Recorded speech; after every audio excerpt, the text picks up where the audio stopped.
Dans les rues de Turin, des pancartes brûlées sur lesquelles figurent les visages des dirigeants du G7. À la veille de l'ouverture du G7 Climat sous présidence italienne, ces activistes ne comptent pas rester les bras croisés. Ils étaient des centaines à se rassembler pour dénoncer le manque d'action climatique. Nous sommes ici pour protester contre le G7, qui est le sommet le plus puissant en termes de responsabilité face à ce qu'il se passe, face au pillage des territoires, des ressources, de l'eau.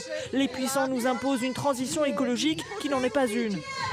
Ci stanno imponendo una transizione ecologica che non è tale. Le G7 représente 10% de la population mondiale et 40% du PIB. Il est responsable de 25% des émissions de CO2 du système énergétique mondial selon un rapport de l'Agence internationale de l'énergie. Sa mobilisation est donc capitale pour lutter contre le changement climatique. Au menu des discussions des ministres des 7 pays réunis à Turin lundi et mardi, la transition énergétique et son financement, mais aussi l'aide à la transition dans les pays en voie de développement. Les défenseurs de l'environnement attendent des signaux forts, notamment la concrétisation des engagements pris à la COP28 sur la fin des énergies fossiles.